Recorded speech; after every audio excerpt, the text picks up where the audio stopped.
यानंतर आता राजकीय गोटातून एक मोठी बातमी आहे। विधान परिषद निवडणुकीच्या पार्श्वभूमीवर सर्व आमदारांना हॉटेलमध्ये ठेवण्यात येतंय। चारही पक्षांनी त्यांच्या सर्व आमदारांसाठी मुंबईमधील विविध ठिकाणी हॉटेल बुक केलेले आहेत। एकनाथ शिंदे यांचे सर्व आमदार हॉटेल ताज लँड एंड मध्ये असणार आहेत, तर भाजपच्या सर्व आमदारांना ताज प्रेसिडेन्स मध्ये ठेवण्यात येतंय। तर ठाकरेंच्या शिवसेनेचे आमदार ITC या हॉटेलमध्ये राहणार आहेत।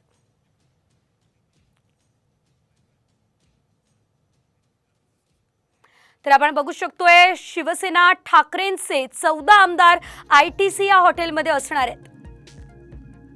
याशिवाय ललित हॉटेलमध्ये अजित पवार यांच्या राष्ट्रवादीचे 40 आमदार असतील।